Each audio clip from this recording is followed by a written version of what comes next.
আজকের এই মহত্বপূর্ণ মজলিসে আমাকে বলা হয়েছে যে আমি যেন মৃত্যু সংক্রান্ত কিছু কথা বলি, যে আমরা যে মরে যাব বা আমরা মরব এই সম্পর্কে বেশ কিছু দিক রয়েছে। তা থেকে এমন কিছু কথা যেটা আমাদের স্মরণ হয় যে আমরা যে মরব, এই কথাটা যেন আমাদের অন্তর একটু ফিল হয়। কারণ আজকে অধিকাংশ মানুষ এই মৃত্যুকে ভুলে গেছে। আমরা যে মরে যাব এই কথাটা আমরা স্মরণ রাখতে পারি না, বরং এই দুনিয়াতে আমরা এমনভাবে জীবনযাপন করছি মনে হচ্ছে যেন আমরা চিরস্থায়ী হয়ে বসবাস করতে চাই। মানে দুনিয়ার প্রতি আমাদের একটা মায়া জন্মে গেছে। তো এই পরিস্থিতিতে আমরা যদি আমাদের লাগামকে টেনে না ধরি তাহলে জেনে নেন শয়তান আমাদেরকে গুমরাহ করে ছেড়ে দেবে এবং আমরা ভুক্তভোগী। যে এই দুনিয়ার যে মায়া, এই মায়ার পেছনে পড়লে যে ক্ষয়ক্ষতি হয় আমরা সেই ক্ষতির সম্মুখীন হয়ে যাচ্ছি। তা আজকে মৃত্যু সংক্রান্ত কিছু কথা আপনাদের কাছে তুলে ধরার চেষ্টা করব ইনশাআল্লাহ। যতটা আমি জানি যে এই অঞ্চলটা হচ্ছে আহলে হাদিস অঞ্চল, তাই না? এখানে বেশ কিছু মসজিদ এবং প্রতিষ্ঠান আছে এবং অনেক বসতি আছে যারা নিজেদেরকে আহলে হাদিস দাবি করেন। তো কেন যেন মনে হচ্ছে এই সময়টাতে সাধারণত লোকারণ্য থাকে। যেমনটা দেখলাম এই বাজারটা এত ব্যস্ত, তাতে এত মানুষ বসবাস করে, বোঝা গেল তাহলে সেই তুলনায় এই জায়গাটুকু যথেষ্ট নয়। তারা যদি আসতো এই জায়গাটুকু যথেষ্ট হওয়ার কথা ছিল না, কিন্তু তারা অনুপস্থিত কেন? এর অনেকগুলো উত্তর থাকতে পারে, কিন্তু আমরা জানি না যে কেন। আমরা তাদের উপরে তহমত লাগাতে চাচ্ছি না। তবে একটা কথা বলি, যদি এটা রেকর্ডিং হচ্ছে, যদি রেকর্ডিং না হতো না ভাষাটা আমি ভিন্নভাবে বলতাম।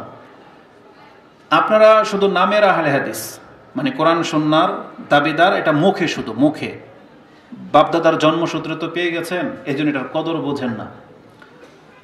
নাহলে আপনাদেরকে কিছুদিন আগে একটা ইউটিউবার একটা মন্তব্য করেছে, আহলে হাদিস আপনাদেরকে বলে নাই, বলেছে আহলে হাদিস শেখদেরকে, কিন্তু কথাটা কিন্তু আপনাদের উপরে যায়, কারণ শেখদের কোনো দোষ নাই।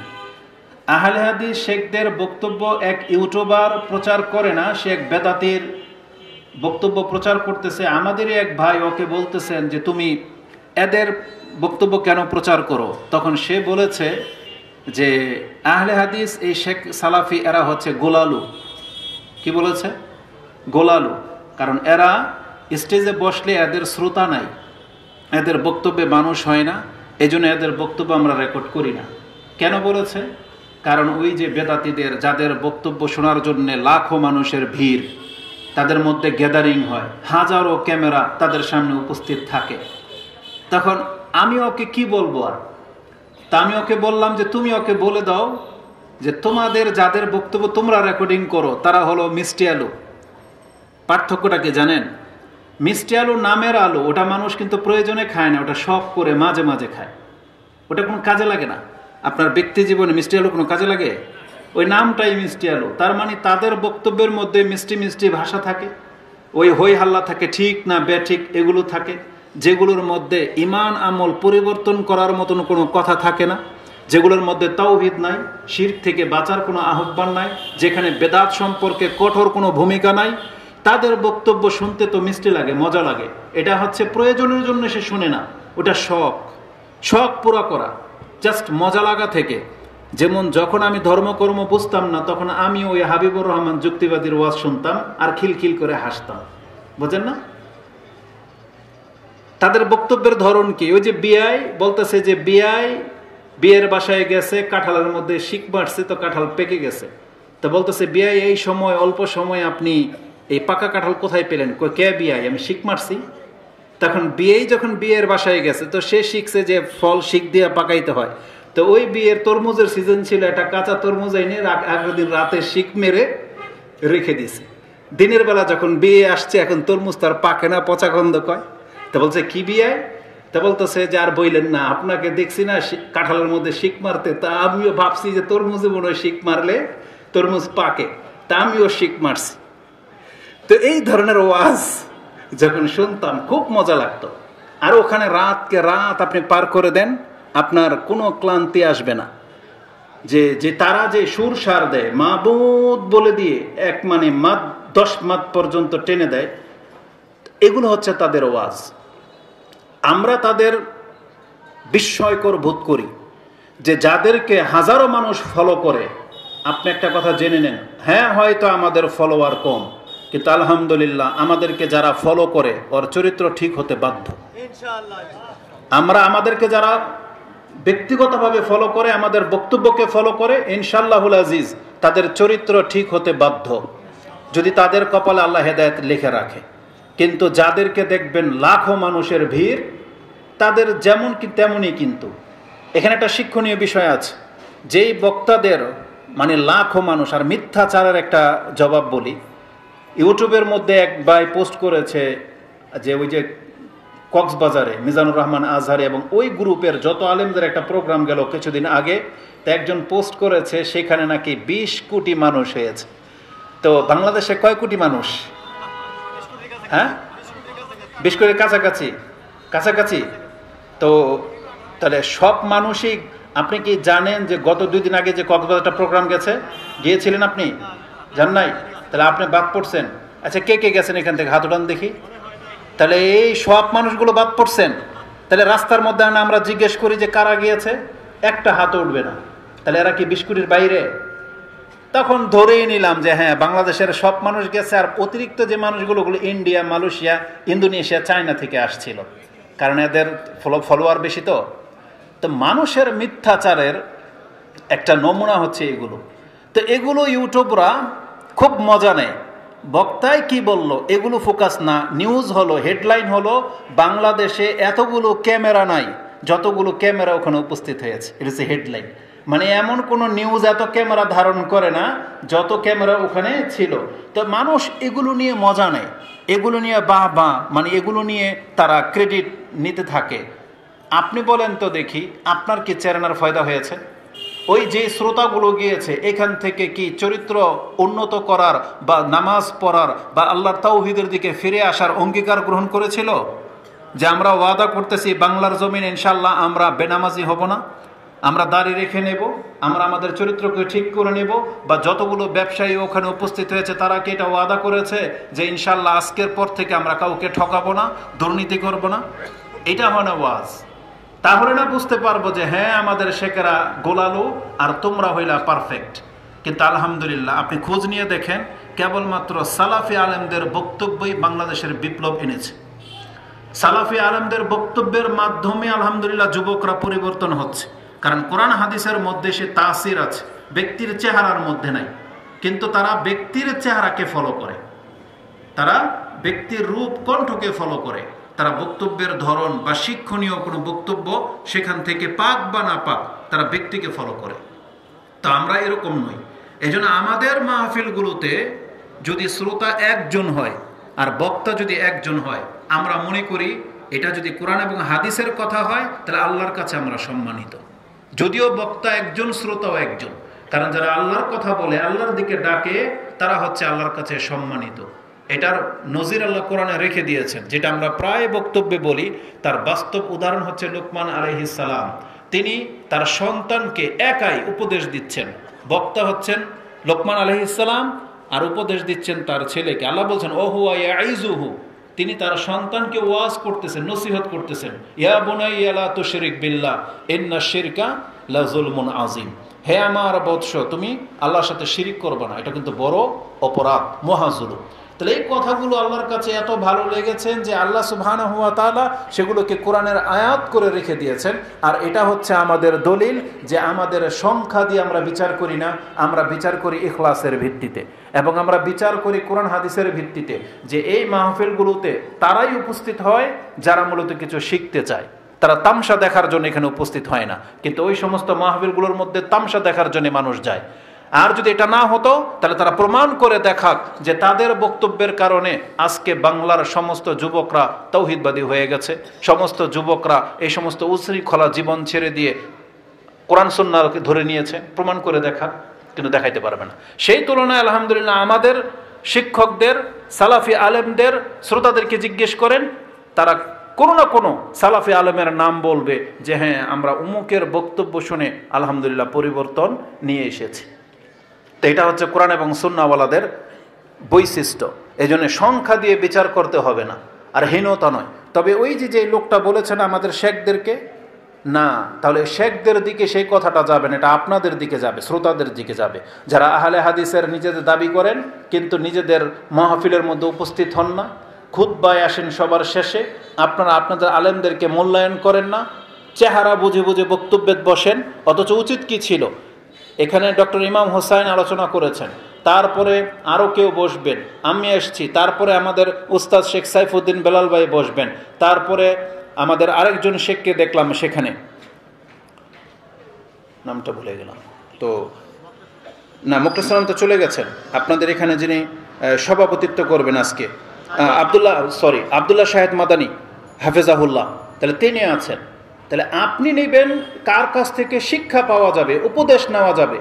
তাদের বক্তব্য থেকে যদি কোনো ব্যক্তি শিক্ষা না নিতে পারে তাহলে উপদেশ আর কার বক্তব্য থেকে নেবেন? যেহেতু তারা মদিনা থেকে পিএইচডি করা, তারা বলে কোরআন এবং হাদিসের রেফারেন্স ভিত্তিক কথা, যেগুলোর মধ্যে কোনো আলফাল নাই। কিন্তু যেই বক্তাদের বক্তব্যের মধ্যে লাখো মানুষের উপস্থিতি হয়, তারা অনেক সময় জাল বানোয়াট কথাবার্তাও বলে, তারা হিতাহিত, তাদের তামিজ নাই।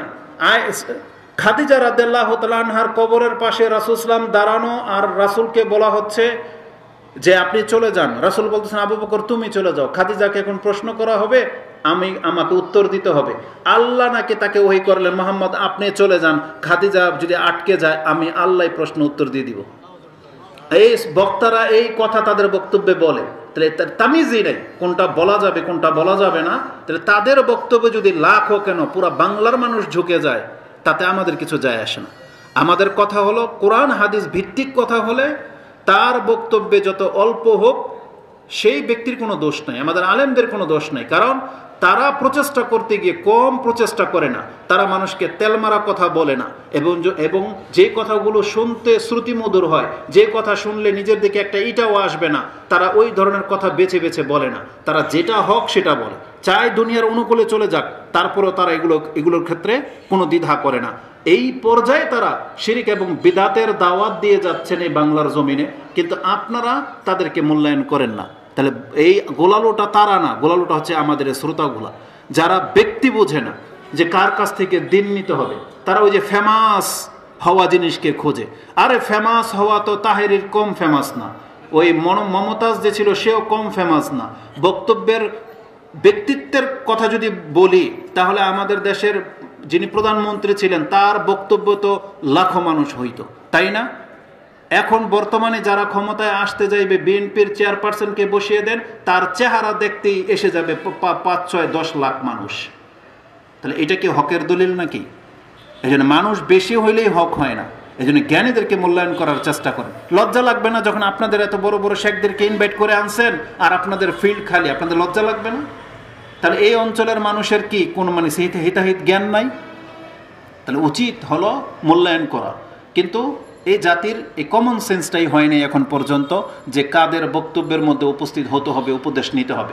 এটা আমাদের ব্যর্থতা না, কারণ আমাদেরকে যখন বলা হয় আমরা যথেষ্ট স্টাডি করার চেষ্টা করি এবং কোন কথাটা উপযুক্ত সেটাই জাতির কাছে বলার চেষ্টা করি। এই যে বলা হয়েছে যেহেতু প্রতিদিন বক্তব্য আছে, একদিনের মধ্যে বক্তব্য রেডি করা যে কোন কথাগুলোকে আপনাদের কাছে বলতে হবে, এটা নিয়ে আমাদের 24 ঘন্টা পার হয়ে চলে গেছে, অথচ বক্তব্যের সময় মাত্র 1 ঘন্টা। 24 ঘন্টা এটার পেছনে লাগিয়ে দিয়েছি। কিন্তু তারপরও যদি ব্যক্তির চেহারা দেখে মাপা হয়, বিচার করা হয়, তাহলে এটা হীনতা ছাড়া তো আর কিছু না। এই জন্য আমরা বলবো আমাদের শ্রোতাদেরকে না, চরিত্র চেঞ্জ করার চেষ্টা করেন। এমন এই প্যান্ডেল করা হয়েছে বা এই ওয়াজের ব্যবস্থা করা হয়েছে, এটা কি প্রতিদিন হয় নাকি বছরে একবার? তার বছরে একবার মাত্র কয়েক ঘন্টার জন্য, তা সেই বিষয়টাকে যদি মূল্যায়ন করতে না পারেন তাহলে এই অঞ্চলের মানুষের কি পরিচয় দিল? তারা কি পরিচয় দিল? আমি বলি আমার কাছে তারা অজ্ঞ। তারা আহলে হাদিস কেন আরো বড় লাকাব নিয়ে আসলেও আমাদের কাছে কোনো পাত্তা পাবে না। কারণ কোরআনে আল্লাহ সুবহানাহু ওয়া তাআলা বলে দিয়েছেন কোন জাতি কি জ্ঞানী কিনা, তারা কি হেদায়েত চায় কিনা, এটা কিভাবে বুঝবা? কোরআনের একটা আয়াতের মূলনীতি আল্লাহ সুবহানাহু ওয়া তাআলা সূরা জুমার 39 নম্বর সূরার 17 এবং 18 নম্বর আয়াতে আল্লাহ বলেছেন, ফাবাশশির ইবাদ, আমার বান্দাদেরকে সুসংবাদ দিয়ে দিন। তারা কারা? আল্লাযীনা ইয়াস্তামিউনাল কাওলা ফায়াত্তাবিউনা আহসানা, যারা কথা মনোযোগ সহকারে শোনে এবং ভালো হলে, উত্তম হলে সে ভালো কথাটাকে মেনে চলে। উলাইকাল্লাযীনা হাদাহুমুল্লাহ ওয়া উলাইকা হুম উলুল আলবাব। আল্লাহ বলেছেন এরাই হলো হেদায়েত প্রাপ্ত আর এরাই হলো জ্ঞানী বিচক্ষণ লোক। তার মানে দুইটা কাজ, এক কথা শুনতে হবে, কথা ভালো হলে মানতে হবে। এই দুইটা গুণ যাদের মধ্যে আছে আল্লাহ বলেছেন এরা হলো হেদায়েত প্রাপ্ত আর এরা হলো জ্ঞানী। এখন আমি যখন দেখব, শ্রোতা যখন বক্তা যখন দেখবে ওই লোকগুলা আসেই নাই, তখন আমরা কি মনে করব?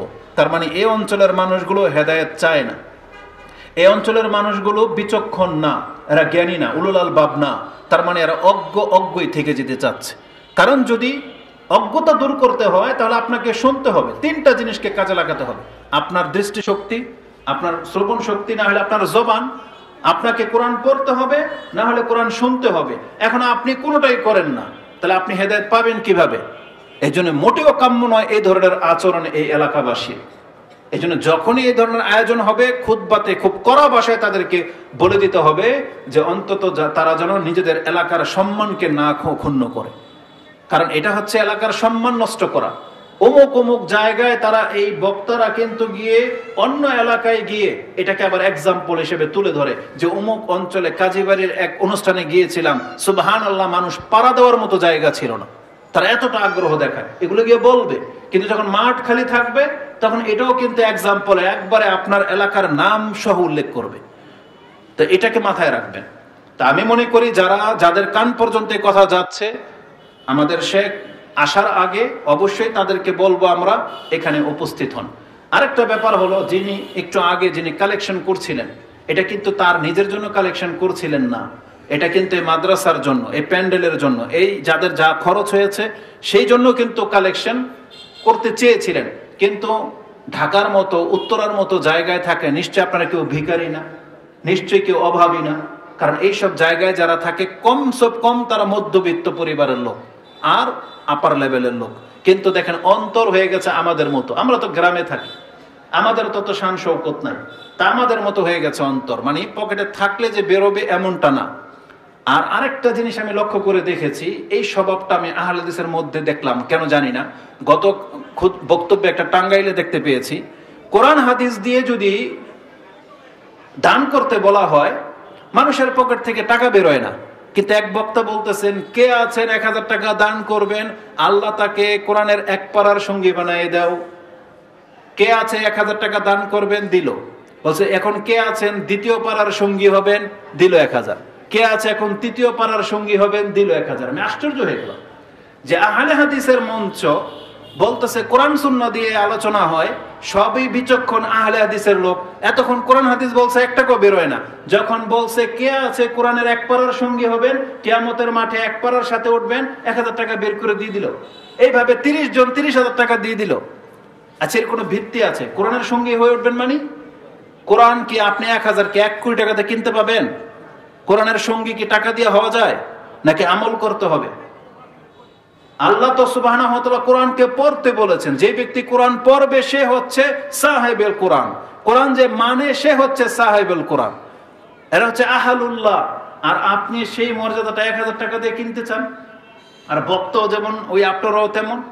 তো চিন্তা করে দেখলাম যে মানুষ যে চরিত্রের, ওই বক্তারা টেকনিক বোঝে, তারা ওই কথাগুলাই বলে, একবারে কেঁদে দিবে, বাপ মাকে জান্নাত পাঠাই দিবে, তাইলে 5000 টাকা বেরোয়।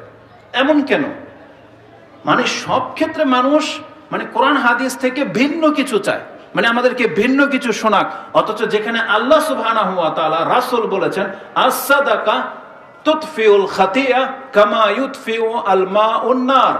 যেভাবে পানি ঢেলে দিলে লাকড়ি ভিজে যায়, ওই লাকড়িতে আগুন ধরে না, কোনো ব্যক্তি যদি সাদাকা করে সেটা তার পাপের উপরে এইভাবে পানি ঢেলে দেওয়ার মতো, তার শরীরের আগুন লাগবে না। সাদাকার পাওয়ার এটা। আর সাদাকাতু বুরহানুন বলা হয়েছে আরেকটা হাদিস। ওই হাদিসটা ছিল 26-23, 26-16, যেটা আপনি তিরমিজিতে ঈমানের অধ্যায় পেয়ে যাবেন 2616 নম্বর হাদিস। আর এটা হচ্ছে 422 নম্বর হাদিস মুসলিমের ঈমানের অধ্যায় রয়েছে। আর সাদাকাতু বুরহান, আল্লাহ রাসূল বলেছেন সাদাকা হচ্ছে প্রুফ, এভিডেন্স, এটা হচ্ছে আপনার দলিল যে আপনি নাজাত পাবেন। তো এইভাবে বহু হাদিস আছে, কিন্তু দেখেছি যে এগুলো বললে না শ্রোতাদের থেকে টাকা বেরোয় না। উনি একটা আয়াত বলেছেন, সুবহানাল্লাহ, কোরআনের সবচেয়ে শ্রেষ্ঠ দানের ক্ষেত্রে এটা আয়াত। আল্লাহ বলেছেন আল্লাযীনা ইউনফিকুনা ফি সাবিলিল্লাহি আল্লাযীনা ইউনফিকুনা আমওয়ালাহুম ফি সাবিলিল্লাহ কামাসালি হাব্বা।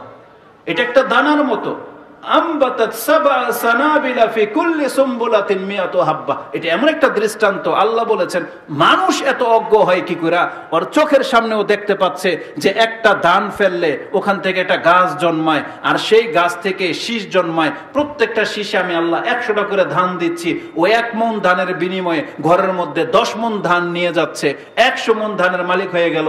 1 মণ ধানের বিপরীতে এটা যদি দুনিয়ার চোখের সামনে আমি আল্লাহ ঘটাইতে পারি, তাহলে ওর অন্তরের ভিতরে কথাটা ঢোকে না কেন?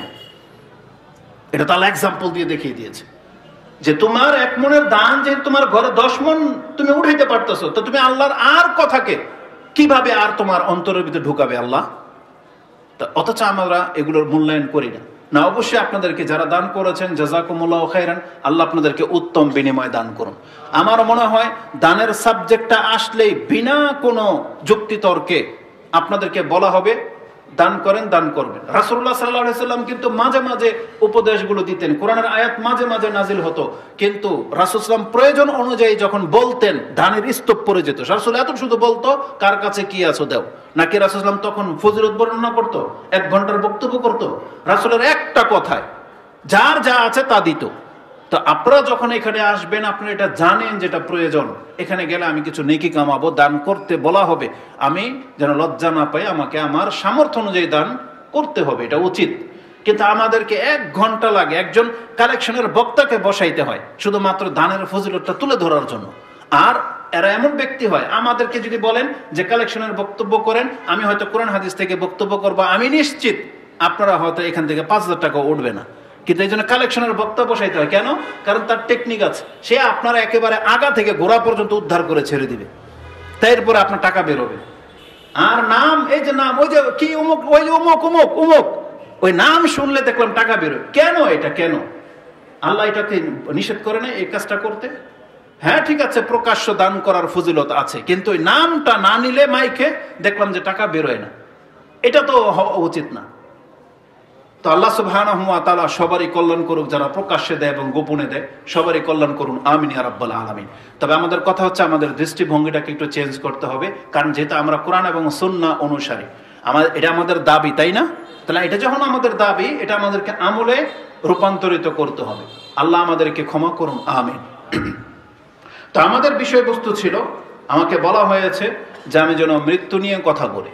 তো মৃত্যু নিয়ে কথা বলার বেশ কিছু দিক আছে, যেটা আধা ঘন্টা এখানে চলে গেছে, বাকি আধা ঘন্টার মধ্যে আমি বিষয়টা আপনার কাছে তুলে ধরার চেষ্টা করি। মৃত্যু সংক্রান্ত একটা আকীদাগত বিষয় আছে, সেটা হচ্ছে এই পৃথিবীতে যা কিছু আছে সব ধ্বংসশীল। যত কিছুর মধ্যে প্রাণ দেওয়া হয়েছে, এই সমস্ত প্রাণকে একদিন না একদিন মরতে হবে। একমাত্র আল্লাহ সুবহানাহু ওয়া তাআলা, তিনি হচ্ছেন আল হাই আল কাইয়ুম, তার মৃত্যু নেই। এই শিক্ষাটা কোরআনে আমাদেরকে বহুভাবে দেওয়া হয়েছে।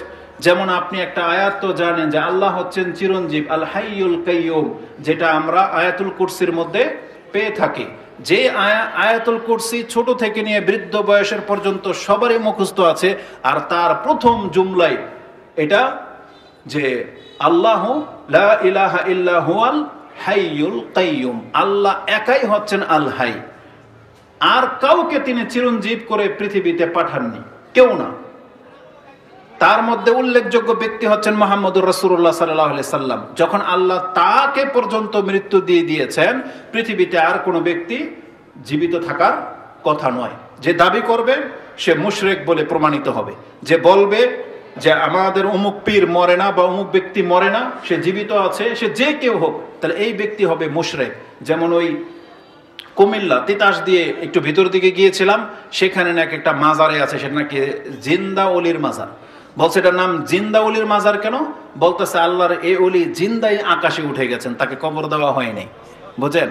তাহলে এমনও চরিত্রের মুসলিম বাংলার জমিনে আছে, এরাও নিজেদেরকে মুসলিম বলে, অথচ কোরআনের সাথে কোনো সম্পর্ক নাই। অথচ আল্লাহ আমাদেরকে, যেমনই যে বললাম, আল হাইয়ুল কাইয়ুম কোরআনের অনেক আয়াতে আপনি পাবেন। তার মধ্যে আরেকটা উল্লেখযোগ্য আয়াত হচ্ছে সূরা ফুরকান 25 নম্বর সূরার 58 নম্বর আয়াতে আপনি পেয়ে যাবেন। তাতে আল্লাহ সুবহানাহু ওয়া তাআলা তিনি বলেছেন, ওয়াতাওয়াক্কাল আলাল হাইয়্যিল্লাযী লা ইয়ামুত, তোমরা সেই সত্তার উপরে ভরসা করে চলো যার কখনো মৃত্যু হবে না, তিনি হচ্ছেন আল হাই। তাহলে আল্লাহ আমাদেরকে কোরআনে শিক্ষা দিয়েছেন যে আল্লাহ ছাড়া বাকি সবকিছুর মৃত্যু রয়েছে। যেমনটা আল্লাহ বলেছেন, কুল্লু মান আলাইহির মধ্যে যাকে প্রাণ দিয়ে পাঠানো হয়েছে তাকেই মৃত্যু বরণ করতে হবে। এছাড়াও কোরআনে আল্লাহ সুবহানাহু ওয়া তাআলা আরো 3টা আয়াতে আমাদেরকে জানিয়েছেন যে প্রত্যেকটা নফসকে মরতে হবে। তার মধ্যে একটা আয়াত আপনি পেয়ে যাবেন সূরা আলে ইমরান 3 নম্বর সূরা 185 নম্বর আয়াত, পেয়ে যাবেন আপনি সূরা আম্বিয়া 34 এবং 35 নম্বর আয়াতে, এবং পেয়ে যাবেন আপনি সূরা আনকাবুত 29 নম্বর সূরার 57 নম্বর আয়াতে। তাতে আল্লাহ সুবহানাহু ওয়া তাআলা একটা কমন কথা বলেছেন। আল্লাহ বলেছেন, কুল্লু নাফসিন যায়িকাতুল মাউত, প্রত্যেকটা নফসকে মৃত্যুর স্বাদ গ্রহণ করতেই হবে। তাহলে এটা আমাদেরকে জানানো হয়েছে যে আল্লাহ সুবহানাহু ওয়া তাআলা বলেছেন প্রত্যেকটা মানুষকে মরতে হবে। এটা আল্লাহ সুবহানাহু ওয়া তাআলার চূড়ান্ত বিষয়গুলোর একটি, মানে আল্লাহ সুবহানাহু ওয়া তাআলার কিছু চূড়ান্ত বিষয় আছে যেই বিষয়গুলো সম্পর্কে আমরা অধিকাংশ মানুষ গাফেল। এই বিষয়গুলোকে আমাদের গুরুত্বের সাথে নিতে হবে। তার মধ্যে একটা হচ্ছে এই মৃত্যু, যে মৃত্যু প্রত্যেক ব্যক্তি মরবে, এখানে কেউ পৃথকভাবে তাকে ছাড়া হয় নাই। মৃত্যু সম্পর্কে যেমনটা আকীদা আপনার থাকতে হবে যে এই মৃত্যু থেকে কেউ পলায়ন পর নয়, কেউ বাঁচতে পারবে না। আল্লাহ সুবহানাহু ওয়া তাআলার এমন কিছু চূড়ান্ত বিষয় আছে, যেমন একটা চূড়ান্ত বিষয় হচ্ছে, আমি নিশ্চিত যে এই বিষয়েও অধিকাংশ মুসলিম গাফেল, জানেই না বিষয়টা তো কঠিন। যে আয়াতটি আপনি সূরা মারইয়াম 19 নম্বর সূরার 70, 71, 72 পেয়ে যাবেন। আল্লাহ বলেছেন, ওয়া ইম মিনকুম ইল্লা ওয়ারিদুহা কানা আলা রাব্বিকা হাতমান মাকদিয়া সুম্মা নুনাজ্জিল লাযিনা তাকাও ওয়া নাযারু যালিমিনা ফিহা জিসিয়া। আল্লাহ সুবহানাহু ওয়া তাআলা বলেছেন, এমন কোনো ব্যক্তি নাই যাকে আমি জাহান্নামের কিনারায় বা জাহান্নামের উপরে জমা না করব। জাহান্নামের উপর দিয়ে যে পুল রয়েছে, এমন কোনো ব্যক্তি নাই যাকে জাহান্নামের এই পুলের উপর দিয়ে অতিক্রম করতে না হবে। এমনকি আমাদের রাসূল সাল্লাল্লাহু আলাইহি ওয়াসাল্লামকে পর্যন্ত সেখানে আল্লাহ সুবহানাহু ওয়া তাআলা উপস্থিত করবেন একেবারে জাহান্নামের কিনারায়। কিন্তু সেখান থেকে মুত্তাকিরা নিরাপদে পার হয়ে চলে যাবে, যেমন নবীগণ এবং যারা সৎ। এবং রাসূল বলেছেন কতক ব্যক্তি তো পার হয়ে যাবে কাতারফিল আইন, চোখের পলকের মতো, কেউ হবে কাল বার্ক, বিজলির মতো, কেউ হবে কার রিহ এবং ঝড়গতিতে, কেউ হবে দ্রুতগামী ঘোড়ার মতো। এগুলো আমাদেরকে জানানো হয়েছে। কিন্তু ওই জায়গাটাতে উপস্থিত করা হবে, পৃথিবীর এমন কোনো ব্যক্তি বাদ থাকবে না যে তার নিজের চোখে সে জাহান্নাম না দেখবে। জাহান্নামের একেবারে কিনারায় তাকে দাঁড় করানো হবে। ওয়া ইম মিনকুম ইল্লা ওয়ারিদুহা, আল্লাহ বলেছেন এটা আপনার রবের একটা চূড়ান্ত অমোঘ ফয়সালা। কানা আলা রাব্বিকা হাতমান মাকদিয়া, এটা একবারে চূড়ান্ত ফয়সালা, এটা কোনোদিন রদবদল হবে না। এটা এত একটা চ্যালেঞ্জ আল্লাহ সুবহানাহু ওয়া তাআলার, বা এমন একটা, এটা আল্লাহ সুবহানাহু ওয়া তাআলার ইচ্ছা বা হুকুম। রাসূলুল্লাহ সাল্লাল্লাহু আলাইহি ওয়াসাল্লাম তিনি এক হাদিসে বলেছেন, লা ইয়াদখুলুনান নারা মান শাহিদা বদরান ওয়াল হুদাইবিয়া। একটা হাদিসে বুখারী এবং মুসলিমের মধ্যে এটা আছে যে রাসূল বলেছেন, যারা বদরের যুদ্ধে অংশ নিয়েছে এবং হুদাইবিয়া সন্ধির মধ্যে যারা অংশ নিয়েছিল তাদের কোনো একজনও জাহান্নামে যাবে না। তবে উম্মে সালামা রাদিয়াল্লাহু তাআলা তিনি বলেছিলেন, ইয়া রাসূলুল্লাহ, কোরআনে কি আল্লাহ এই কথা বলে নাই, ওয়া ইম মিনকুম ইল্লা ওয়ারিদুহা, তোমাদের প্রত্যেককে জাহান্নামের মধ্যে নিয়ে আসা হবে? তখন রাসূলুল্লাহ সাল্লাল্লাহু আলাইহি ওয়াসাল্লাম বলছেন, ফামা, তা নয় তো কি? তারপরেই তো আল্লাহ বলেছেন, সুম্মা নুনাজ্জিল লাযিনা তাকাও। তার মানে বদরের যুদ্ধে যারা অংশ নিয়েছিল তারা জান্নাতি, তাদের গায়ে আগুনের একটা ফুলকা পর্যন্ত লাগবে না, সেই সাহাবীদেরকে পর্যন্ত জাহান্নামের কিনারায় উপস্থিত করা হবে। রাসূলুল্লাহ সাল্লাল্লাহু আলাইহি ওয়াসাল্লাম থেকে আরেকটা হাদিস নিয়ে নেন, যেটা ইমাম বুখারী এবং মুসলিম। ইমাম বুখারী রাহিমাহুল্লাহ তিনি তার কসমের অধ্যায় এবং ইমাম মুসলিম হাদিসটাকে কিতাবুল বিররি ওয়াস সিলার মধ্যে উল্লেখ করেছেন। রাসূলুল্লাহ সাল্লাল্লাহু আলাইহি ওয়াসাল্লাম বলেছেন, লা ইয়ামুতু লিআহাদিন মিনাল মুসলিমিনা সালাসাতুম মিনাল ওয়ালাদ ইয়াতামাসসাহুন নার আও তামাসসাহুন নার ইল্লা তাহিল্লাতাল কাসাম। ইমাম বুখারী রাহিমাহুল্লাহ এবং মুসলিম হাদিস কোট করেছেন। রাসূলুল্লাহ সাল্লাল্লাহু আলাইহি ওয়াসাল্লাম বলেন, কিছু মানুষের মর্যাদা এমন এমন মুসলিম যদি থেকে থাকে যার 3টা সন্তান তার জীবদ্দশায় মারা গেছে, 3টা সন্তান, হয় ভূমিষ্ঠ হওয়ার পরে বা পেটেই মরে গেছে বা বড় হয়ে মরেছে, কারণ কোনো মুসলিমের যদি 3টা সন্তান মারা গিয়ে থাকে, সে যদি আল্লাহর উপরে সন্তুষ্ট থেকে থাকে, এর বদলা স্বরূপ, এর যাজা স্বরূপ আল্লাহ সুবহানাহু ওয়া তাআলা তাকে এমন মর্যাদায় করে দিয়েছেন যে তার গায়ে আগুন লাগবে না, তামাসসাহুন নার, তার গায়ে আগুন স্পর্শ করবে না। তার মানে সেই ব্যক্তি জাহান্নামে যাবে না। তবে রাসূল বলেছেন ওই মর্যাদার লোককে পর্যন্ত এই জাহান্নামের কিনারায় উপস্থিত করা হবে। কেন? আল্লাহ সুবহানাহু ওয়া তাআলার সেই শপথটাকে পুরা করার জন্য। ইল্লা তাহিল্লাতাল কাসাম, আল্লাহ যে বলেছেন কানা আলা রাব্বিকা হাতমাম মাকদিয়া, এটা তোমার রবের চূড়ান্ত ফয়সালা, ওই ফয়সালাটাকে পুরা করার জন্য আল্লাহ এমন মর্যাদার লোককে পর্যন্ত ওই জাহান্নামের কিনারায় উপস্থিত করবেন। তাহলে এইভাবে আল্লাহ সুবহানাহু ওয়া তাআলার কিছু চূড়ান্ত ফয়সালা রয়েছে, তার মধ্যে এই মৃত্যু হচ্ছে একটি। এই মৃত্যু কিন্তু প্রত্যেককে গ্রহণ করতে হবে। এমন কোনো ব্যক্তি নাই যে সে মৃত্যু থেকে পলায়ন করতে পারে, বরং এই মৃত্যু আমাদেরকে খুঁজে বেড়াবে। আমরা হয়তো মৃত্যু থেকে দূরে সরে থাকি, কিন্তু এই মৃত্যু আমাদেরকে আমাদেরকে খুঁজবে। পৃথিবীর কিছু মানুষ আছে যারা মরতে চায় না, আমরা যেন তাদের চরিত্রের না হই। পৃথিবীতে 2 শ্রেণীর মানুষ আছে, আল্লাহ তাদের অন্তরের খবর আমাদেরকে জানিয়ে দিয়েছেন যে এই পৃথিবীতে যারা বেঁচে থাকতে চায়, দীর্ঘদিন হায়াত চায়, তাদের মধ্যে উল্লেখযোগ্য প্রথম ব্যক্তি হচ্ছে ইহুদি। ইহুদিরা বেঁচে থাকতে চায়, এবং যারা আল্লাহর সাথে শিরিক করে তাদের মুশরিকরা বেঁচে থাকতে চায়। তো আমি খুব আশ্চর্য ব্যাপার একটা জিনিস আপনি লক্ষ্য করে দেখবেন, মানুষ শিরিক করে মূলত দুনিয়ার ফায়দার জন্য, শিরিক কিন্তু পরকালের জন্য করে না। যতগুলো মানুষ শিরকে লিপ্ত হয় তাদের সাথে দুনিয়াবি ব্যাপার আছে। হয় তার সন্তান হয় না, হয় তার ঘরে অশান্তি, হয় তার স্বামীর সাথে মনমালিন্য, অথবা তার ওই যে কারোর সাথে ঝগড়া, দুনিয়ায় হয়তো কোনো বিজনেস করে লাভবান হইতে পারতেছে না, কোনো চাকরি পাচ্ছে না। এই সবগুলো কারণে কিছু পাওয়ার জন্য মানুষ গায়রুল্লাহর শরণাপন্ন হয়, এবং মানুষ যেন ক্ষয়ক্ষতির সম্মুখীন না হয় তখনই গিয়ে গায়রুল্লাহর ধন না ধরে। এইভাবে কিন্তু মানুষ শিরিক করে, সব দুনিয়াবি ব্যাপার থাকে তার মধ্যে। তাহলে মুশরিকরা এই ইহুদিদের মতো পৃথিবীতে বেঁচে থাকতে চায়, যার সম্পর্কে কোরআনে আল্লাহ সুবহানাহু ওয়া তাআলা আমাদেরকে জানিয়ে দিয়েছেন। আল্লাহ সুবহানাহু ওয়া তাআলা বলেছেন ওয়ালা তাজিদান্নাহুম আহরাসান নাসি আলা হায়াতুই ওয়া মিনাল্লাযিনা আশরাকু।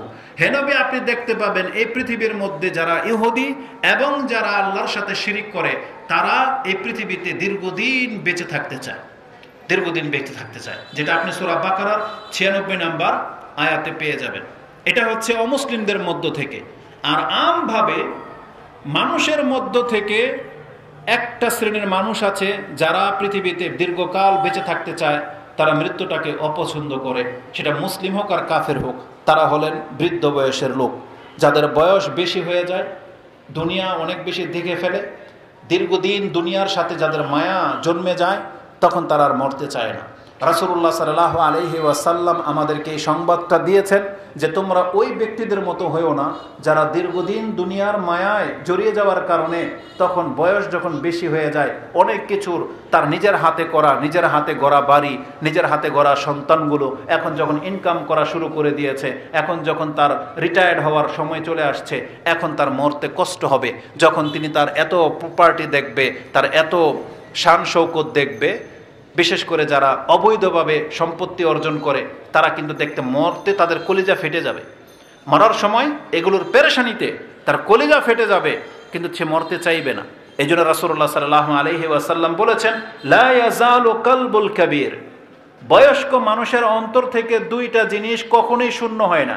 লা ইয়াজালু কালবুল কাবীর শাববান ফি ইসনাতাইনি, 2টা জিনিসের লোভ বা 2টা জিনিসের যৌবন তাদের অন্তর থেকে কখনো ঘাটতি হয় না। তাদের একটা হলো ফি হুব্বিদ দুনিয়া ওয়া তুলুল আমাল, অতুলিল আমাল।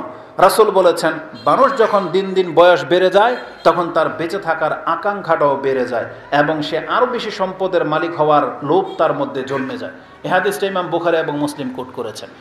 মুসলিমের ভাষা হলো রাসূলুল্লাহ সাল্লাল্লাহু আলাইহি ওয়াসাল্লাম বলেছেন ইয়াহরামু ইবনু আদম ওয়াতাশিব্বু মিনহু ইসনাতাইনি, মানুষের বডি বুড়া হয়, কিন্তু তার বডি বুড়া হওয়ার পাশাপাশি তার অন্তর আরও বেশি যুবক হয়। কিসের ভিত্তিতে? কি চায় তার অন্তর? আল হিরসু আলাল মাল ও হিরসু আলাল ওমর, তার অন্তর চায় যে আমি যদি আরো বেশি সম্পদের মালিক হইতে পারতাম, আমি যদি আরো কিছুটা বয়স পেতাম, এটা মানুষের আকাঙ্ক্ষা জেগে যায়। এই জন্য রাসূলুল্লাহ সাল্লাল্লাহু আলাইহি ওয়াসাল্লাম তিনি সবসময় আল্লাহর কাছে আশ্রয় চাইতেন যে আল্লাহ তুমি আমাকে এমন আরজালিল উমর, এমন বয়সে পৌঁছে দিও না যেটা এই জমিনের উপরে বোঝা হয়ে যায়, যেটা অন্যের উপরে বোঝা হয়ে যায়, বিছানায় পড়ে মরতে হয়, এমন বয়স তিনি চাননি। কিন্তু আরেকটা কারণ আমরা জানতে পারলাম এখানে, মানুষ যখন বয়স বেড়ে যায় তখন দুনিয়া ছাড়তে তার অনেক কষ্ট হয়, অনেক কষ্ট হবে। এই জন্য যুবক বয়সে দেখবেন যেই সব কাজ করে ফেলে, সে জানে যে বাইকে এইভাবে চালালে সে মরবে, সে জানে যে এটা রিস্কি কাজ, সে জানে এটাতে ক্ষতি আছে, তারপরও সেই রিস্কের জায়গাগুলোতে সে চ্যালেঞ্জ গ্রহণ করে, আবার গিয়ে মরে। কিন্তু বুড়াদের মধ্যে, বৃদ্ধদের মধ্যে কিন্তু এই শক্তি নেই। সে বেছে বেছে খায়, সে বেছে বেছে চলে এবং খুব সতর্কতার সাথে চলতে চায়। সে মনে করে সে বিচক্ষণ, মূলত না, মূলত সে মৃত্যুকে ভয় পায়, সে এখন কিছুদিন আরো বেঁচে থাকতে চায়। এই জন্য যেটা যুবকদের মধ্যে নাই, যার ফলে রাসূলুল্লাহ সাল্লাল্লাহু আলাইহি ওয়াসাল্লাম তিনি যুবকদেরকে দিয়েই এই ইসলামের খেদমত নিয়েছেন। তার কাছে 10 থেকে 20 বছরের যুবকরাই অস্ত্র ধরেছে, তার ডানে বায়ে সামনে পেছনে হয়ে যুদ্ধে অংশ নিয়েছিল এই 10 থেকে 20 বছরের যুবকরা। তার সাথে বৃদ্ধদের সংখ্যা খুব কম ছিল। যদি বৃদ্ধদেরকে দিয়ে তিনি মাঠে নামতেন তাহলে ইসলাম হয়তো আমাদের পর্যন্ত পৌঁছত না। এই জন্য যুবকদেরকে তিনি সাথে নিয়েছিলেন, যে এই যুবকরা রক্ত দিতে তাদের গায়ে লাগে না, যে যুবকরা ঝাঁপিয়ে পড়তে তাদের কোনো দ্বিধা থাকে না, কোনো পেছোটান থাকে না। কিন্তু মানুষের বয়স যখন বাড়তে থাকে তখন বিভিন্ন অজুহাত তার সামনে মাথা চারা দিয়ে ওঠে। তো রাসূলুল্লাহ সাল্লাল্লাহু আলাইহি ওয়াসাল্লাম আমাদেরকে সতর্ক করেছেন যে এই বয়সের মানুষ সাধারণত মরতে চায় না। কিন্তু আপনি মরতে না চাইলে কি হবে? মৃত্যু থেকে কি কেউ বাঁচতে পারবেন? আমরা কেউ মৃত্যু থেকে বাঁচতে পারবো না। বরং কোরআনে আল্লাহ সুবহানাহু ওয়া তাআলা আমাদেরকে সতর্ক করে দিয়ে বলেছেন যে আইনামা তাকুনু ইউদরিকুমুল মাউত ওয়ালাউ কুনতুম ফি বুরুজিম মুশাইয়াদা। সূরা নিসার মধ্যে আল্লাহ সুবহানাহু ওয়া তাআলা 78 নাম্বার আয়াতের মধ্যে আল্লাহ আমাদেরকে জানিয়েছেন যে তুমি মৃত্যু থেকে যতই দূরে পালাও না কেন, মৃত্যু তোমার সাথে আলিঙ্গন করবে, মৃত্যু তোমার দুর্গের ভিতরে পর্যন্ত আসবে। এবং সূরা জুমার মধ্যে আল্লাহ সুবহানাহু ওয়া তাআলা এমনটাই আমাদেরকে জানিয়েছেন। আল্লাহ বলেছেন কুল ইন্নাল মাউতাল্লাযী তাফিররুনা মিনহু ফাইন্নাহু মুলাকিকুম। তার মানে আমাদেরকে মৃত্যুর খোঁজে বের হইতে হবে না। আমরা যদি নিজেকে সেভেও রাখি তাহলে আল্লাহ আমাদের জন্য যে নির্দিষ্ট সময়টা রেখেছেন সেই নির্দিষ্ট সময় মোতাবেক কিন্তু মৃত্যু আমাদের ধার প্রান্তে চলে আসবে। আর মৃত্যু হঠাৎ করে চলে আসবে, মুজহিজান। রাসূল সাল্লাল্লাহু আলাইহি ওয়াসাল্লাম মুজহিজান, যে মৃত্যু মানে আচমকা চলে আসবে। এটা কাউকে আগে থেকে নক করে আসে না, এটা কেবলমাত্র নবীদের গুণ, নবীদের বৈশিষ্ট্য, যে আল্লাহ সুবহানাহু ওয়া তাআলা নবী রাসূলদের কাছে মালাকুল মউত প্রেরণ করার আগে তাদেরকে সংবাদ জানান যে আপনার সময় শেষ হতে চলেছে, আপনি কি দুনিয়াতে থাকতে চান কিছুদিন নাকি আসতে চান। এটা নবীদের কাছ থেকে অনুমতি নেওয়া হতো, কিন্তু এটা আমাদের সাধারণ মানুষের কাছ থেকে নেওয়া হবে না। বরং আল্লাহ বলেছেন ফাইজা জাআ আজালুহুম লা ইস্তাখিরুনা সাআতান ওয়া লা ইস্তাকদিমুন। আল্লাহ বলেছেন কোন ব্যক্তির মৃত্যুর সময় আজাল যখন চলে আসবে তাকে তার এক মুহূর্ত দেরি করা হবে না এবং এক মুহূর্তেও বিলম্বে মৃত্যু আসবে না, তার যথাসময়ে মৃত্যু কিন্তু উপস্থিত হয়ে যাবে। তো এটা আমরা সবাই জানি যে আমাদের প্রত্যেকটা ব্যক্তির মৃত্যু এটা সুনিশ্চিত, চূড়ান্ত। এই কথাটা জাস্ট আপনাকে আমি স্মরণ করালাম। এখান থেকে আমাদের যেটা শিক্ষা নিতে হবে সেটা হচ্ছে এই মৃত্যু থেকে পলায়ন করে কোনো লাভ নাই, বরং এই মৃত্যুটা এটা এমন একটা মারাত্মক জিনিস। আমি আমার ক্ষুদ্র জ্ঞান থেকে যেটা দেখেছি, এই মৃত্যুটা হলো মানুষের চূড়ান্ত ফলাফলের সময়। এই যে আমরা বেঁচে আছি না, আজকে আমরা কত পাপী বা কত নেক সৎ এটার উপরে ভিত্তি করে বিচার হবে না। যদি আজকে মৃত্যুর দিনটা হয়ে যায় তাইলে এটা অনেক বড় একটা ব্যাপার। আজকের পাপী হওয়া, আজকে সৎ হওয়া, এটা যদি আজকে মৃত্যুর দিন হয় তাহলে এটা অনেক বড় ব্যাপার। নাহলে আজকের দিনের কোনো ভিত্তি নেই। জেনে নেন কেন আমরা ইবাদত করি, কেন আমাদেরকে পাপ থেকে বেঁচে থাকতে হবে। কেননা যেহেতু আমরা জানি না আমাদের মৃত্যুটা কবে হবে, আজকেও হতে পারে কালকেও হতে পারে। আজকে মরলাম না, আলহামদুলিল্লাহ। কালকে যদি আমরা মরে যাই, তাই বলে যে কালকে যে বেঁচে থাকবো এই আশায় যে আমরা পাপ করি, এটাই হলো আমাদের সবচেয়ে বড় ব্যর্থতা। বরং আমাদেরকে আজকের মতো কালকের দিনটাকেও হেফাজত করে চলতে হবে, যে আজকে হয়তো আমি মরিনি, আলহামদুলিল্লাহ, আল্লাহ আমাকে বাঁচিয়ে দিয়েছেন, আমার মৃত্যুটা তো কালকেও আসতে পারে। এই জন্য মৃত্যুর মুহূর্তটা হচ্ছে সবচেয়ে মারাত্মক জিনিস। এটা হচ্ছে পরকালের মাত্র সূচনা। পরকালের সূচনা হচ্ছে মৃত্যু। এটা হচ্ছে আমাদের পরকালের প্রথম দিন। এবং এই মুহূর্তটা যেটা আপনি সূরা কিয়ামা ৭৫ নম্বর সূরার মধ্যে আপনি ২০ নম্বরের পরে গেলে আয়াত পেয়ে যাবেন, যেখানে আব্দুল্লাহ ইবনে আব্বাস রাদিয়াল্লাহু তাআলা আনহুমা তিনি বলেছেন, একজন ব্যক্তির জন্য এটা হচ্ছে সবচেয়ে কঠিন দিন। যখন তার আত্মাটা বের হয়, সে তখন দুইটা জগৎ দেখতে পায়। ফালতাফাতিস সাকু বিসাক, যখন যে আয়াতে বলা হয়েছে তার পায়ের গোছা দুইটা একসাথে লেগে যাবে, এর মানে তিনি ব্যাখ্যা করেছেন এটা হচ্ছে দুইটা জগৎ তার সামনে এসে উপস্থিত হয়। সে তখন পরকালও দেখতে পায় এবং সে দেখতে পাচ্ছে যে আমার দুনিয়া আমাকে এখন ছাড়তে হচ্ছে। ওই মুহূর্তটা একজন ব্যক্তির সবচেয়ে কঠিন মুহূর্ত। তার কলিজাটা তখন ফেটে যায়, তার কলিজাটা তখন ছিঁড়ে যায় যে আমাকে এখন এই দুনিয়া ছাড়তে হচ্ছে। ওই মুহূর্তে একজন ব্যক্তির জীবনের এই শেষ মুহূর্তের উপরে তার বিচার শুরু হবে যে কিয়ামতের মাঠে সে কি জান্নাতি হবে নাকি সে জাহান্নামী হবে, কবরে কি সে শাস্তি পাবে নাকি কবরে তার জন্য আরামদায়ক বিছানা বিছিয়ে দেওয়া হবে। এটার সিদ্ধান্তটা পুরোপুরি হলো এই মৃত্যুর মুহূর্তটাকে কেন্দ্র করে। এটা এত একটা গুরুত্বপূর্ণ কথা, আমি হয়তো আপনাকে বোঝাতে ব্যর্থ হব বা আমি হয়তো বোঝাতে পারবো না যে আমার অন্তরের ভিতরে সেটা কিভাবে এটা কাজ করে। নাহলে আপনি ইমাম বুখারী রাহিমাহুল্লাহর সে হাদিসটা পড়ে দেখেন, যেটা তিনি কিতাবুল কদরের মধ্যে উল্লেখ করেছেন যে রাসূলুল্লাহ সাল্লাল্লাহু আলাইহি ওয়াসাল্লাম বলেছেন, ইন্নাল আবদা লা ইয়ামালু আমালা আহলিন নার ওয়া ইন্নাহু মিন আহলিল জান্নাহ ওয়া ইয়ামালু আমালা আহলিল জান্নাহ ওয়া ইন্নাহু মিন আহলিন নার ওয়া ইন্নামাল আমালু বিল খাওয়াতিম। ইমাম বুখারী রাহিমাহুল্লাহ তিনি তার 6607 নম্বর এই হাদিসটা এনেছেন যে একজন ব্যক্তি সে জাহান্নামের কাজে লিপ্ত ছিল কিন্তু লোকটা জান্নাতি। আবার এর উল্টা, সে জান্নাতের কাজে লিপ্ত কিন্তু লোকটা জাহান্নামী। এটা কিভাবে নির্ণয় হবে? ওয়াইন্নামাল আমালু বিল খাওয়াতিম, সর্বশেষ তাকে যে অবস্থায় তার আত্মাটা গ্রহণ করা হবে এটাই হবে তার বিচারের জন্য চূড়ান্ত ফলাফলের রেজাল্ট। এই সময় যদি সে মুসলিম থেকে থাকে, এই সময় যদি সে তাওহীদবাদী হয়ে থাকে, এই সময় যদি তার উপরে যেগুলো ফরজ ছিল সেগুলো যদি ফুলফিল সে করে থাকে, ওর পর যদি মৃত্যুটা আসে তাহলে এই ব্যক্তি হচ্ছে সৌভাগ্যবান ব্যক্তি। তার ৬০ বছরের পাপ না কি আছে, ওই পাপ তাকে কোনো ক্ষতি করতে পারবে না যদি মৃত্যুর সময় সে আল্লাহর প্রতি পুরা আস্থাশীল হয়। মৃত্যুর সময় যদি সে তার ফরজ কাজগুলো ঠিক করে থাকে, তাহলে বিগত ৬০ বছরে সে হয়তো নামাজি ছিল না বা কোনো একটা পাপের মধ্যে ছিল, কিন্তু সে তওবা করে এসেছে, মাত্র একদিন হয়েছে। এই একদিনের আমল তার ৬০ বছরের পাপকে খেয়ে ফেলবে। কারণ আল্লাহ সুবহানাহু ওয়া তাআলা কোরআনে বলেছেন, ইন্নাল হাসানাতি ইউযহিবুনাস সাইয়্যাত যালিকা যিকরা লিয-যাকিরিন, যেটা আপনি সূরা হুদ 11 নম্বর সূরার 114 নম্বর আয়াতে পেয়ে যাবেন যে নিশ্চয়ই ভালো তার মন্দটাকে মিটিয়ে দেয়। আর তওবা এটা এমন একটা জিনিস, আল্লাহর পথে ফিরে আসা, এটার এতটা ক্ষমতা, যদি কেউ এক মুহূর্ত সময় পায়, আমি তো একদিন বলেছি অনেক বড় ব্যাপার, যদি এক মুহূর্ত সময় পায়, সে জানতো না যে কখন মরে যাবে, সে তওবা করে নিল, আর কিছুক্ষণ পরেই যদি মালাকুল মউত তার কাছে উপস্থিত হয়ে যায়, তাহলে এই ব্যক্তির এই তওবা তার জীবনের সমস্ত পাপকে খেয়ে ফেলবে। এটা অনেক বড় একটা ব্যাপার। এই জন্য যেহেতু আমরা এটা কেউ জানি না, আমাদের অবস্থা যেন আবার চালাকি করতে গিয়ে ফেরাউনের মতো না হয়। ফেরাউনও চালাকি করেছিল, তার অন্তরে ঈমান ছিল, কিন্তু সেই ব্যক্তি ঈমানটা প্রকাশ করেছে এমন সময় যখন তার টাইম পাস হয়ে গেছে।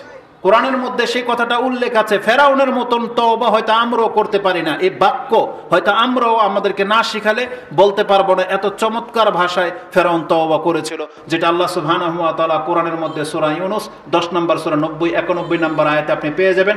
আল্লাহ বলছেন, হাত্তা ইজা আদরাকাহুল গারাক, যখন সে ফেরাউন ডুবতেছিল তখন সে বলে উঠেছিল, কালা আমানতু আন্নাহু লা ইলাহা ইল্লাল্লাযী আমানাত বিহি বানু ইসরাঈল ওয়া আনা মিনাল মুসলিমিন। সে বলেছিল আমি মুসলিমদের একজন, কিন্তু আল্লাহ সুবহানাহু ওয়া তাআলা তার কাছ থেকে তওবার গ্রহণ করেনি। আল্লাহ বরং বলেছেন, আল-আন ওয়াকাদ আসাইতা মিন ক্বাবলু ওয়া কুনতা মিনাল মুফসিদিন, একটু আগেই তো তুমি বিরুদ্ধাচরণকারী ছিলা এবং তুমি ছিলা ফাসাদকারী। আর একটু আগেই যদি সে সমুদ্রে নামার আগেই যদি তওবাটা করে নিত, ও কিন্তু জিতে যাওয়া ব্যক্তির অন্তর্ভুক্ত হয়ে যায়।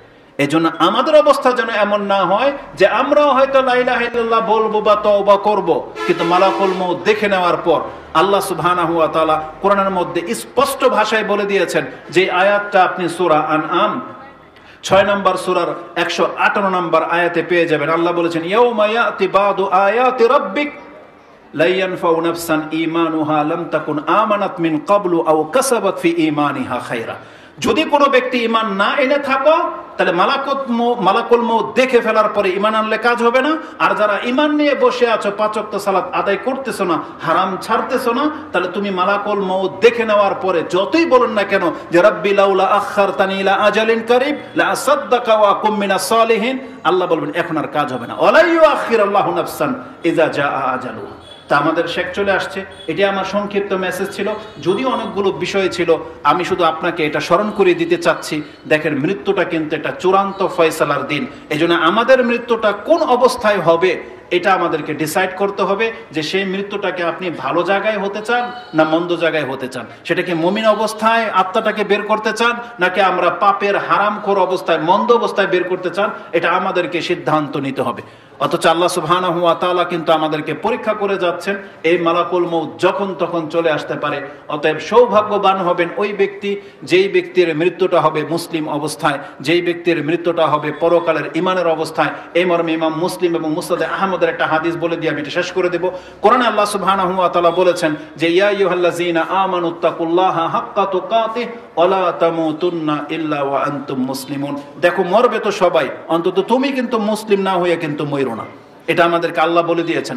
আর কিভাবে আপনি জাহান্নাম থেকে বাঁচবেন, যেটা সূরা আলে ইমরান 185 নম্বর আয়াতে আল্লাহ বলেছেন, ফামান যুহজিহা আনিন নারি ওয়া উদখিলাল জান্নাতা ফাকাদ ফাজ। কে এই ব্যক্তি? রাসূল বলেছেন, মান আহাব্বা আইয়ুজাহজাহা আনিন নারি ওয়া উদখিলাল জান্নাহ ফালতুদরিকুহু মানিয়াতুহু ওয়া হুয়া ইউমিনু বিল্লাহি ওয়াল ইয়াউমিল আখির ওয়া ইয়াতি ইলান নাস মা ইউহিব্বু আইয়ুতা ইলাই। রাসূল বলেছেন, যেই ব্যক্তি চায় যে তাকে জাহান্নাম থেকে দূরে রাখা হোক, বিনা শাস্তি যে সে জান্নাতে প্রবেশ করে যাক, এটা যে পছন্দ করে, তাহলে সে যেন সবসময় তার অন্তরটাকে আল্লাহ এবং পরকালের বিশ্বাসী হয়ে রাখে। আল্লাহ এবং পরকালের বিশ্বাসী যেন হয়ে থাকে, সে কোনো অবস্থাতে যেন কোনো নাস্তিকতা যেন তার অন্তরে বাসা না বাঁধে। আজকে পুরো পৃথিবীর মধ্যে নাস্তিকতা আমাদের যুবকদের দিকে যেভাবে ছেয়ে যাচ্ছে, তারা এমনভাবে ইহুদি নাসারাদের কর্মে লিপ্ত, সে ভুলেই গেছে যে আমি মুসলিম। না, এমনটা হলে চলবে না। রাসূল বলেছেন, তুমি বিনা শাস্তিতে জান্নাত পেতে চাইলে তোমার অন্তরে আল্লাহ এবং পরকালের প্রতি বিশ্বাসটাকে দৃঢ় করতে হবে, এবং তুমি মানুষের সাথে ওই আচরণ করতে হবে যে আচরণ তুমি নিজের জন্য পছন্দ করো। এই চরিত্রের মানুষকে আল্লাহ সুবহানাহু ওয়া তাআলা বিনা শাস্তিতে জান্নাত দেওয়ার ঘোষণা করে দিয়েছেন। আমিন ইয়া রাব্বাল আলামিন। সুবহানাকাল্লাহুম্মা রাব্বানা বিহামদিকা আশহাদু আল্লা ইলাহা ইল্লা আনতা আস্তাগফিরুকা ওয়া আতুবু ইলাইক। আসসালামু আলাইকুম ওয়া রাহমাতুল্লাহি ওয়া বারাকাতুহু।